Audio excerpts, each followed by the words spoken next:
मेरा नाम है प्रियंका। आप देख रहे हैं इट्स सिंपल और आज की वीडियो में हम बात करने वाले हैं यूनिवर्सिटी एग्जाम्स के टिप्स और ट्रिक्स के बारे में। सबसे पहली चीज तो यूनिवर्सिटी एग्जाम्स जो होते हैं वो बिल्कुल भी स्कूल के एग्जाम्स की तरह नहीं होते। यूनिवर्सिटी एग्जाम्स में अक्सर ऐसा होता है कि कम क्वेश्चंस होते हैं पर वो ज्यादा मार्क्स के होते हैं, इसीलिए सभी बच्चों की कोशिश ये रहती है कि जल्दी से जल्दी पेपर खत्म हो पाए। और कुछ बच्चे तो सिर्फ यही विश करके जाते हैं एग्जाम में कि पेपर कंप्लीट ही हो जाए, वही बहुत है, क्योंकि लेंदी बहुत होता है। चाहे 4 क्वेश्चन क्यों ना दे रखे हों पर उनके मार्क्स बहुत ज़्यादा होंगे और उसी वजह से उनके आंसर्स की ज़्यादा शीट्स भरनी पड़ेंगी, राइट। अब ऐसी कुछ चीज़ें हैं जो पहले हम किया करते थे स्कूल एग्जाम्स में, वो यूनिवर्सिटी एग्जाम्स में नहीं करनी है। जैसे कि एक बहुत ही कॉमन चीज़ है, मैंने पिछली टिप्स एंड ट्रिक्स में बताया था जो स्कूल के एग्जाम्स थे कि उनमें हम मार्जिन्स खींचते हैं, मार्जिन्स की लाइन बनाते हैं। सपोज ये तुम्हारा पेपर है, यहाँ पे एक लाइन बनाई, यहाँ पे एक लाइन बनाई पेंसिल से और यहाँ पे हमने लिखना शुरू कर दिया, राइट। पर यूनिवर्सिटी एग्जाम में ऐसा नहीं करना है, क्योंकि पहले ही जो शीट्स दी जाती हैं यूनिवर्सिटी एग्जाम में वो काउंटेड शीट्स होती हैं। काफ़ी सारे ऐसी यूनिवर्सिटीज़ होती हैं, काफ़ी सारे ऐसे कॉलेजेस होते हैं जो कि एक्स्ट्रा शीट्स नहीं प्रोवाइड कराते। मतलब कि एक तुम्हें बुकलेट मिल जाएगी और उसी बुकलेट में सारे आंसर्स होने चाहिए। अगर वो बुकलेट तुमने पूरी फिल कर दी और तुम्हें और एक्स्ट्रा शीट चाहिए, तुम मांगोगे, तुम्हें नहीं मिलेगी। ये काफ़ी सारी यूनिवर्सिटीज़ का रूल है।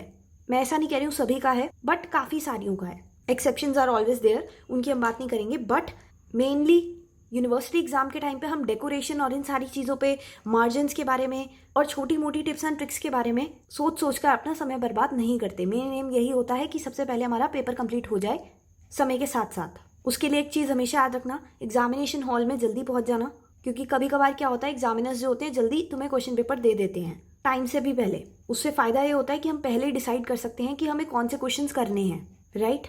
घड़ी पहन के जाओ, एक तो एग्जाम में बहुत ज़्यादा इंपॉर्टेंट है। हर 2 मिनट बाद टीचर से पूछोगे, टीचर इरिटेट होगा, फालतू में तुम्हारी टीचर के साथ बहस होगी, तुम्हारा ही टाइम वेस्ट होगा। तुम्हारा मेन एम यही होना चाहिए कि तुम्हारा समय बर्बाद ना हो। किसी से भी बहस मत करो, सिर्फ अपने पेपर पे फोकस करो, क्योंकि वही सबसे ज़्यादा इंपॉर्टेंट है तुम्हारे लिए, ठीक है। बहुत तरीके के ज्ञानी बच्चे होते हैं, अलग ही लेवल के ज्ञानी होते हैं। वो पेपर में नेम, कोड, सब्जेक्ट कुछ नहीं लिखेंगे। एग्जामिनर चेक भी कर रहे होते हैं पर वो ये सब नहीं लिखेंगे, पहले वो पेपर करने बैठ जाएंगे। पेपर में बिल्कुल नाम नहीं है, सब्जेक्ट कोड नहीं है, कुछ कोर्स कोड नहीं है, कुछ नहीं लिख रखा, सीधा पेपर करने बैठ गए हैं। ये हरकतें मत करो। सबसे पहले एग्जामिनर भी चेक करते हैं आके, वो इसीलिए होता है क्योंकि ये चीज़ ही तो मेन होती है। अपना नाम ही नहीं लिख रहे हो पेपर पे, इसका डायरेक्ट इम्प्लीकेशन ये पड़ता है एग्जामिनर पे। अगर उसने देख लिया या जो भी एग्जामिनर टीचर आई हैं उन्होंने देख लिया, तो डेफिनेटली उन्हें भी लगेगा कि तुम चीटिंग करने के लिए लिख रहे हो या फिर किसी से अपनी बुकलेट एक्सचेंज करने के लिए। तो ये हरकतें मत करो। सबसे पहले अपना नाम, जो भी सब्जेक्ट कोड है, कोर्स कोड है, जो भी सारी इन्फॉर्मेशन है, सबसे पहले वो फिल कर लो, ठीक है। इतना ज़्यादा तुम्हारा समय बर्बाद भी नहीं होगा ये सारी चीज़ें पहले लिखने से। और जो अटेंडेंस शीट होती है उस पर साइन करना बिल्कुल मत भूलना। बहुत बच्चे इस चीज़ की वजह से प्रॉब्लम में भी पड़ते हैं। पेपर में जा रहे हो तो ये याद रखो कि अटेंडेंस शीट साइन करनी होती है, ठीक है। और कोशिश करो कि फ्रेश होके जाओ। ऐसा इसलिए कह रही हूँ क्योंकि अगर वॉशरूम जाओगे तो तब भी शीट साइन करनी होती है। और काफ़ी बच्चे, सारे बच्चे तुम्हारी तरह अच्छे नहीं होते, कुछ बच्चे चीटिंग करने वाले भी होते हैं, तो उन्होंने वॉशरूम में हो सकता है कुछ रख रखा हो जिसकी वजह से हो सकता है तुम फंस जाओ, राइट। सो कोशिश करो फ्रेश होके जाओ पहले से ही एग्जामिनेशन में। और एग्ज़ाम देने जा रहे हो, सबसे पहले अपने डेस्क में, कॉलेजेस में अक्सर ऐसे हुड वाले डेस्क होते हैं, सबसे पहले डेस्क चेक करो, सीट चेक करो। बहुत बार बच्चों ने पहले ही फर्रे छुपा रखे होते हैं और हो सकता है तुमने चीटिंग करनी भी ना हो, पर किसी और के फर्रों की वजह से तुम पकड़े जाओ, तुम्हारा सब्जेक्ट भी ना हो, पर एग्जामिनर तुम्हारी बातें नहीं सुनेगा, वो सिर्फ वो फर्रा देखेगा और तुम्हारे पेपर पे कैंसिल लगा देगा। बस तुम्हारी ड्यूटी है खुद से सबसे पहले अपना डेस्क चेक करो, वो हुड वाला। अपना सिटिंग अरेंजमेंट चेक करो, देखो आसपास कहीं फर्रे तो नहीं पड़े हुए, या फिर किसी बुलेटिन बोर्ड में कोई 4-5 चीज़ें तो नहीं चिपकी हुई जो तुम्हारे पेपर से रिलेटेड हो।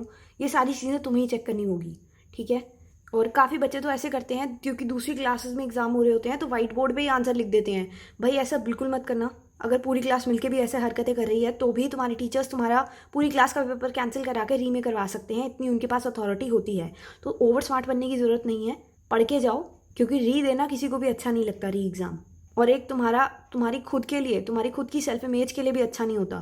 तुम्हें खुद से ही ऐसे वियर्ड सा फील होने लगेगा, तो कोशिश करो ऐसी नौबत ही ना आए चीटिंग करने की, और पढ़ के जाओ। और यार इतने भी डिफिकल्ट नहीं होते यूनिवर्सिटी एग्जाम कि तुम अपनी तरफ से बना के ना लिख पाओ।